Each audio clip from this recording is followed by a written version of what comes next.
Praise lord అండి. అందరికీ వందనాలు.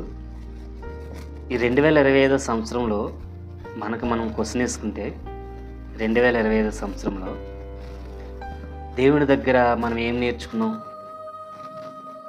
దేవునికి ఇష్టమైనవి ఏం చేసాం, ఎవరికైనా సువార్త చేసామా, ఒకరినైనా మార్చామా, పోనీ మనం మారామా, మన కుటుంబాన్ని మార్చుకున్నామా?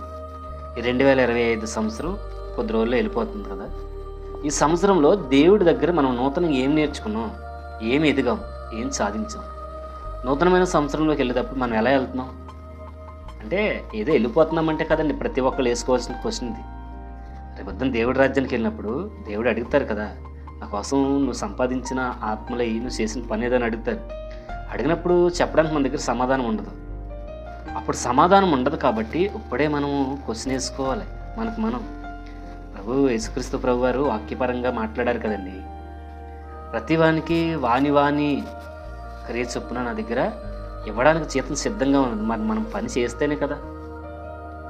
పోనీ ఎవరికి సువార్త చెప్పలేదు, ఏమీ లేదు, కనీసం నీ వరకు ఎలా ఉన్నావు, ఏమి విడిచిపెట్టావు, దేవుడికి ఎంత చేరువుగా ఉన్నావు, బైబిల్ వాక్యం క్రమంగా డైలీ చదువుతున్నామా, సహవాసం కలిగి ఉంటున్నామా, ప్రతి ఆదివారాలు వెళ్ళారా మీరు? నేనైతే వెళ్ళానండి. అంటే గతంలో వెళ్ళలేదు.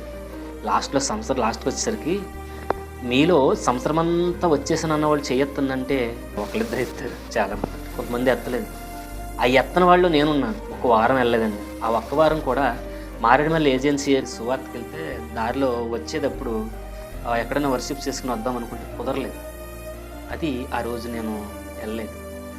ఈ సంవత్సరం నేను దేవుడి దగ్గర తీర్మానం చేసుకున్నాను, ఎంత బలహీనత వచ్చినా, ఎంత ఇబ్బంది ఉన్నా ఈ సంవత్సరం అంతా నీ సంధికి వస్తాను, ఈ సంవత్సరం అంతా వెళ్ళాను. అంటే అదొకటనే కాదు, మనకు మనం దేవుడి దగ్గర మనం ఎలా ఉన్నామని చూసుకోవాలి. ఒకవేళ లేరాలగా ఎప్పుడైనా సరి చేసుకోండి. నూతన సంవత్సరంలో నూతనంగా అడుగు పెడదాం, నూతనమైన ఆశీర్వాదాలు పొందుకుందాం.